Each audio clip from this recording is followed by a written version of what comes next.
Estamos começando agora a segunda parte do bate-papo com o Tarcísio com Laura Carvalho.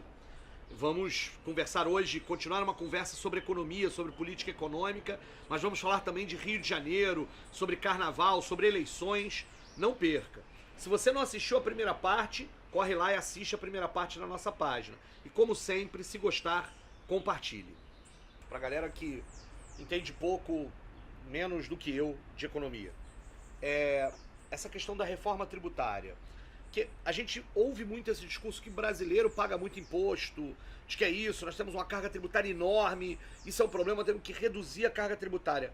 Explica pra gente essa história melhor aí. Não, olha, essa história não é bem verdade, né? Assim, já começa errada mesmo quando a gente vai olhar para a carga tributária em si, que não destoa muito de países similares, tá? Agora, de fato, tem uma verdade nessa história que brasileiro paga muito imposto sobre o que consome, né? E pelo lado da produção também tem um monte de problema. Às vezes você tributa várias vezes, pequeno empresário.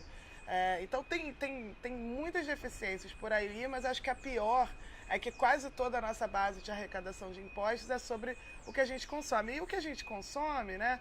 Vai ter alguém que ganha R$100, alguém que ganha 1 milhão, vai pagar exatamente o mesmo imposto sobre, né, sobre a cerveja que a gente está tomando. Isso é um tipo de imposto muito regressivo, porque proporcionalmente para o cara que ganha R$100 pagar esse imposto vai ser muito menor, muito maior, né, a carga do que para alguém que ganha mais.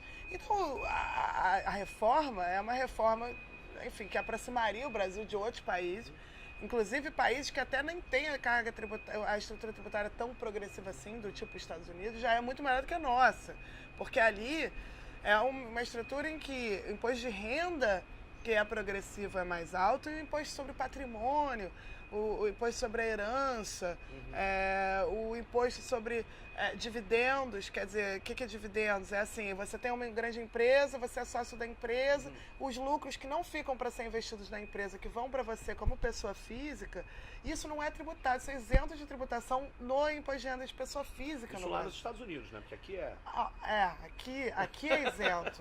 Nos Estados Unidos é tributado. Não, você não está falando de Cuba, você está falando dos Estados Unidos, é isso? Não, Estados Unidos, é uma loucura.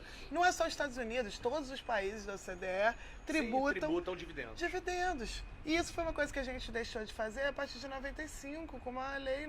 Até então a gente tributava. E além disso, assim, outra parte do mito é o seguinte: você vai olhar, quem mais aumentou a carga tributária no Brasil? Na verdade, foi o governo Fernando Henrique.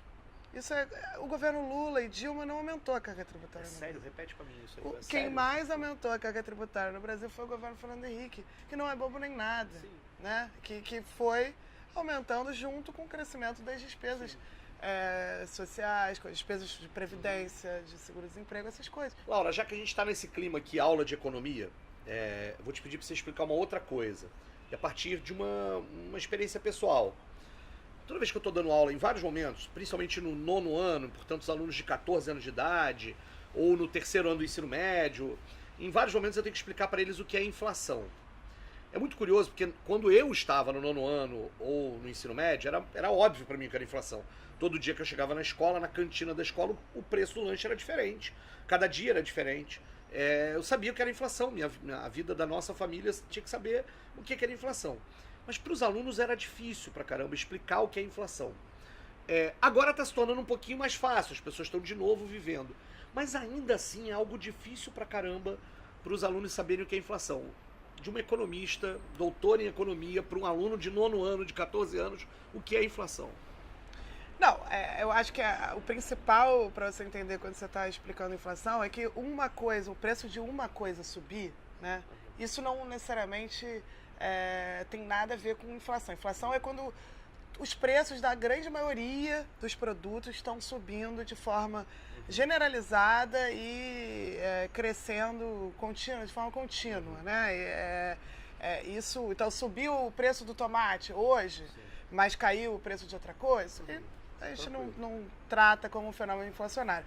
Agora, o que é mais interessante é que a inflação ela pode ser de vários tipos diferentes, né? E aí eu acho que a inflação brasileira nos últimos anos, ela é uma metamorfose ambulante, eu diria, porque ela ela tem elementos completamente diferentes. Por exemplo, nos anos entre 2006 e 2012, no máximo ali, a inflação ela era sobretudo uma inflação de serviços. E a inflação de serviços, ela é, em geral, uma consequência da própria alta dos salários, porque setores do tipo restaurante, cabeleireiro, foram setores que cresceram muito no Brasil nesse período, inclusive, né? São setores que empregam muita gente, cujo principal, o principal custo para o empresário é justamente a mão de obra, né? Então, quando você está num processo de redistribuição de renda, em que as pessoas estão ganhando, o cabeleireiro, o garçom, estão ganhando mais em relação ao que seria o salário de quem está consumindo aqueles produtos, você vai sentir, aqueles que estão consumindo aqueles produtos vão sentir que está ficando mais caro. Mas, às vezes, isso é um fenômeno que, na verdade, é uma inflação que é renda para muita gente, né? E não é problemático, faz parte... Assim, isso cria desafios, porque, enfim, pode se generalizar, etc., mas não é algo essencialmente ruim. Agora, isso foi mudando. Então, aí, a partir de 2012, a gente teve uma inflação mais porque você tem o dólar mais alto, e aí o que a gente importa, porque a nossa estrutura produtiva não tem quase nada, então quase tudo que a gente consome hoje em dia, roupa, etc., é importado. E aí isso tem um efeito muito alto sobre outros preços. Então, fica caro os importados, fica caro um monte de outras coisas que usam importados para produzir, etc. Isso é uma inflação que a gente diz mais da natureza cambial, né? Isso é algo que o Brasil também tem muito fortemente, sempre teve. Em todos os anos que sobe o dólar no Brasil, desde que a gente implementou o chamado regime de metas de inflação em 1999, sempre a gente fica com a inflação ou na meta ou acima da meta, com raríssimas exceções, né? Agora, a gente já está vendo essa inflação de serviços, esse processo de distribuição de renda... Caiu, então já não tem mais essa inflação. A inflação do dólar veio ano passado de novo, então, mas agora já deve estar meio arrefecendo. Aí, por outro lado, ano passado a gente teve uma outra inflação completamente diferente, foi uma inflação forçada, no sentido de que o governo antes, para impedir que todos esses preços crescessem tanto juntos, fez um negócio que ficou controlando o preço daquilo que ele tem o poder de controlar. Então, energia combustíveis, etc. E fez isso, errou na mão, fez demais da conta, deixou esses preços represados, isso cria problemas para esses setores, etc. E aí, por outro lado, assume o Levi como ministro da Fazenda e resolve soltar tudo de uma vez. O Macri fez igual na Argentina.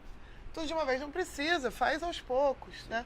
Então, quase 50% da inflação do ano passado, metade da inflação do ano passado, que foi a mais alta desde 2003, ou desde 2002, foi causada por esse reajuste de preços administrados, que você não combate aumentando taxa de juros, que você podia ser simplesmente feito uma coisa mais paulatina. Mas isso também já acabou, já foi feito, ou seja, agora eu não acho que vai ser um problema que a gente vai estar pensando muito nos próximos anos. Acho que isso aí tende a...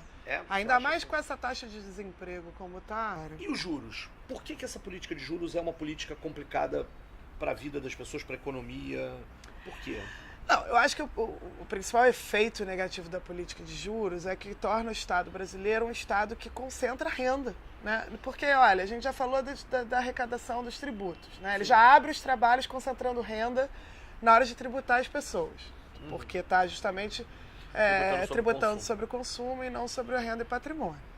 Aí, como se já não bastasse, quase todo o orçamento público vai para pagar juros sobre a dívida pública para detentor, para quem tem título público. Claro que tem fundos de pensões, tem gente também de classe média, etc., que tem relação com esses juros, mas na grande parte dos que ganham com isso está no 1% mais rico da população. Então, qualquer política de redistribuição da renda, transferência de renda, Bolsa Família, salário mínimo, etc., não faz nem cosquinha no quanto da renda que o Estado já concentrou antes disso.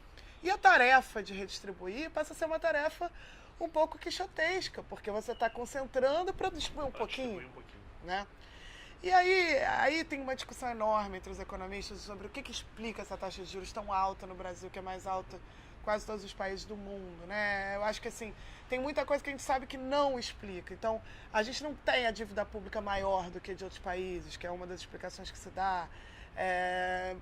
Não dá para explicar por aí, não dá para explicar por uma série pela inflação, por uma série de outras coisas. Você olha os outros países que têm taxas similares e têm a taxa de juros muito mais baixa que a nossa, né? Tem um problema, que é o seguinte... É uma opção política. É, em grande parte, uma opção política no momento que você está num patamar, há uma pressão enorme para não se reduzir, porque isso garante justamente essa transferência de renda para os mais ricos, porque o Estado transfere renda para os mais ricos, muito mais do que para os mais pobres. Mas há também um elemento que aí é muito complicado, que é o seguinte: a gente tem, o Brasil sofre o real, a nossa moeda é das moedas mais voláteis, das que mais variam no mundo, porque existem mercados, enfim, a especulação em cima da nossa moeda é enorme, e aí tem muito estudo sobre isso. Então, o risco de você comprar para um investidor estrangeiro que vem aqui e compra uma coisa, uma ação ou um título público brasileiro, é mais alto no sentido da volatilidade. Aquilo pode perder valor, ganhar valor, etc. E isso tem a ver com regular esses mercados financeiros. Assim, como que você permite reduzir os juros sem gerar muita confusão, porque o problema é esse: se você reduz os juros também muito rápido, aí um monte de investidor vai embora. Se você tem esses mercados completamente livres, né, desregulados, isso pode gerar volatilidade, inflação, problemas, né? Então também não é assim, você não resolve, você precisa antes fazer o que a gente chama de controles de fluxos de capitais e fazer tornar mais resiliente, mais soberano o nosso mercado de moeda, de real, né? Então tem complexidade. É de fato muito complexo. Mas deixa eu... Se você tivesse lugar num governo progressista, de esquerda, tal, o que você diria? Quais seriam o caminho de uma política econômica correta hoje para o Brasil? Olha, eu acho que hoje a gente está num dilema, num buraco tão grande que, assim, não tem de onde vir um motor de crescimento que não do próprio Estado. Porque as pessoas continuam perdendo seus empregos, não querem consumir. Os investidores, as empresas continuam caindo seus lucros, perdendo os lucros, também não vão investir, porque investimento, as pessoas acham que é essa mística. Investimento não, investimento é comprar máquina nova, equipamento novo para produzir mais, é comprar planta, é comprar casa, é construir, é aumentar a capacidade de produzir. As pessoas esses empresários só vão comprar mais se eles esperam que eles vão vender mais. Então você está naquele ciclo ali, né? E o resto do mundo também está patinando. As economias do resto do mundo não vão salvar a situação importando o que a gente produz aqui, porque está todo mundo no mesmo problema. Então, ou você cria uma política que seja do próprio Estado, né, seja através de investimentos públicos. Acho que as cidades, por exemplo, né, a gente vê cidades brasileiras com uma carência enorme de infraestrutura, saneamento básico ainda num estágio que, nossa... assim, para o pessoal que veio aí nas Olimpíadas, né? Você sai do Galeão para chegar aqui na Zona Sul, né? Você já vê que tem um problema de saneamento, né? Nossa, é um negócio impressionante. E isso, a gente tem carências enormes nessas áreas de estradas, de logística, etc. E em nenhum momento se endereça isso. Você faz uma grande Olimpíada, você constrói Brasília, mas você não tem nunca o dinheiro para fazer investimentos nessa área. E eu acho que isso é não só um nicho, como uma solução, porque isso gera empregos, etc. Como que você financia isso? Estamos diante de uma crise fiscal, caindo a arrecadação. Aí eu acho que agora não tem outra solução senão aumentar imposto. Aumentar imposto para quem? Aumentar imposto para quem pode pagar, né? Então eu acho que isso aí é o primeiro passo. Mas isso também não é um modelo de desenvolvimento. Isso é só um primeiro passo para resolver a situação do emprego. A prioridade tem que ser emprego. Né? Ninguém está falando em emprego. Você tem um governo que assume em maio, está falando de um monte de coisa, fiscal, crise, isso, Falavam aquilo, previdência. Para justificar o golpe, né? Para justificar o golpe, o tanto que falaram dos 10 milhões de desempregados. Exato. Foi Agora ninguém novidade. mais fala de emprego, ninguém mais fala de voltar a crescer, ninguém mais fala de resolver o problema real das pessoas. Isso acho que é a prioridade número 1. Né? Então tem que ter uma política também para isso, para a gente criar setores que são estratégicos. Não assim, tem que ter essa crítica, né, de escolha de vencedores. O BNDES vai lá e fala, não, agora eu vou dar para o fulano. Eu acho que assim, tem verdades em verdade nessa crítica. Eu acho que tem que escolher mesmo. Eu acho que tem que pensar, o Brasil quer ter o quê? Quer ter carro elétrico? Então vai ter que financiar isso, não vai surgir do nada. Pesquisa, produção. Agora, o que é ruim não é quando o governo está escolhendo vencedores, é quando os perdedores estão escolhendo o governo, que é o que acontece com esses industriais, por exemplo, da automobilística, moribundos, que vão lá pedir ajuda, porque estão, claro, tem problema do emprego imediato, então o governo acaba ajudando, mas isso não é política industrial, isso é o governo capturado pelos interesses de determinados empresários. Né? Que é onde entra a questão das isenções fiscais, que você falou um pouco antes. Que é assim, e aí eu queria inclusive pensar, quando na campanha de governador a gente falava isso lá atrás, sobre inclusive a questão do estado do Rio de Janeiro, a quantidade de isenções fiscais que a gente tinha aqui, e agora nós estamos com um estado falido, que não consegue pagar aposentado.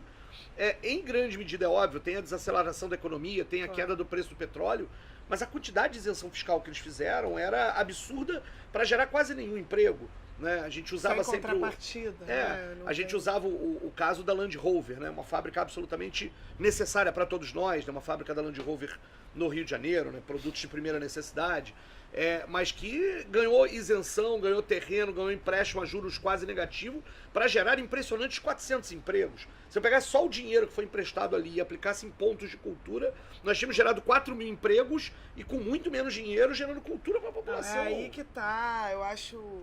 Assim, tem um problema local e tem um problema nacional, né? Porque os estados ficam entrando nessas chamadas guerras fiscais, em que está cada um querendo atrair as indústrias, reduzindo o imposto, se você não reduz, o outro vai reduzir, etc, etc, que vai levando todo mundo para o buraco.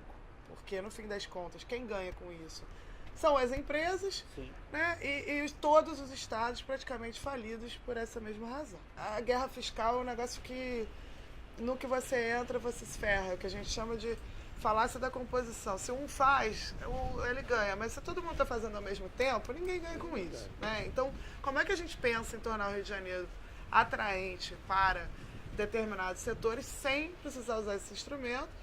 Isso tem a ver, claro, com incentivos para outras coisas que a gente já tem capacidade clara de fazer. A gente tem gente aqui para fazer. Né? Gente que tem expertise em alguma coisa, que gere outro tipo de desenvolvimento, que não esteja baseado nesse modelo de uma indústria que era a nossa indústria na década de 70 e que já não é mais. E claramente a gente tem que pensar em o que é o Rio. Né? Vai ser para o Rio, por exemplo, é uma cidade que vai ser basicamente uma economia de serviços, mas se for, né, menos dependente de petróleo, mas se for, que tipo de serviço? Que tipo que a gente forma, por exemplo, muita gente boa, qualificada em um determinado número de áreas. A gente tem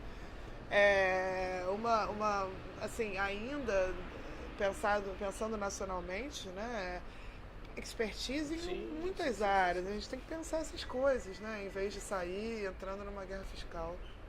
Já que a gente chegou no Rio de Janeiro, vamos começar aqui as últimas perguntas da entrevista. Eleições municipais no Rio de Janeiro. Tô vendo que você tá com o adesivo do Freixo, eu também tô. Por quê? Olha, eu acho que tem, para mim, um motivo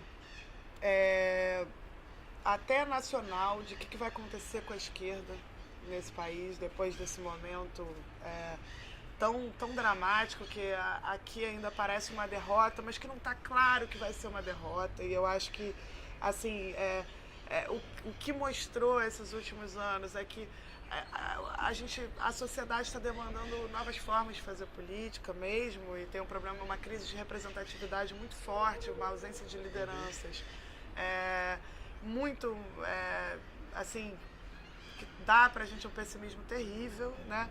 E eu acho que o Marcelo, dentro desse contexto maior, né? Porque eu agora moro em São Paulo, então também tem isso, né? Eu vejo dentro desse contexto mais amplo, eu acho que é das figuras que mais oferecem pra gente alguma esperança de algo diferente. Essas eleições municipais, elas estão acontecendo num período em que, nossa, a eleição do Marcelo seria uma injeção realmente de esperança na política para o Brasil inteiro, né? Porque realmente é alguém que jamais esteve, enfim, jamais fez parte desse jogo, que está todo mundo olhando, assistindo e ficando cada vez mais vergonha e cada vez mais constrangido, né? Isso eu acho que está muito claro. Além dele abraçar pautas que para mim são essenciais e que eu acho que qualquer candidato que se diga candidato representante de um campo progressista deveria abraçar sem medo, né? E eu acho que isso, a gente conseguir eleger alguém que vai lá e diz o que realmente pensa sobre assuntos tão polêmicos, né, como direitos humanos, direitos LGBT, enfim, segurança pública, a questão das milícias, a coisa das empreiteiras, enfim, todas essas coisas que a gente sabe que são extremamente difíceis de se solucionar, mesmo no quadro nacional, que dirá num quadro local, mas a gente vê o candidato está trazendo isso para o debate. Acho que isso assim, benéfico, e eu acredito realmente que o Rio vai... Eu também. Derrotar o ajuste fiscal, vai eleger. E derrotar o golpe, derrotar o PMDB e seus satélites. Exatamente. O Rio de Janeiro a gente está vivendo a gente já conhece o PMDB muito bem, né? Acho que isso, enfim, não tem como a gente não transferir para a política local. Laura, eu queria te agradecer muito pelo papo aqui, pelo papo agradabilíssimo. Muito obrigado. Né? Eu acho que a galera que assistiu em casa aí, que assistiu no computador, no celular, gostou também, né? Um bom papo sobre economia, sobre política, né? Toda economia é política econômica, é economia política. Muito obrigado por você ter vindo, viu? Muito obrigada a você. E você gostou, não esqueça de compartilhar, de marcar os amigos, de nos ajudar a espalhar essa ideia. E claro, estamos na campanha, não deixe de votar lá, Marcelo Freixo 50 para prefeito do Rio. Se gostar das nossas propostas, Tarcísio Mota, vereador 5023. Fora Obrigado, Temer, até a próxima. Fora Temer. E fora Temer. Até a próxima.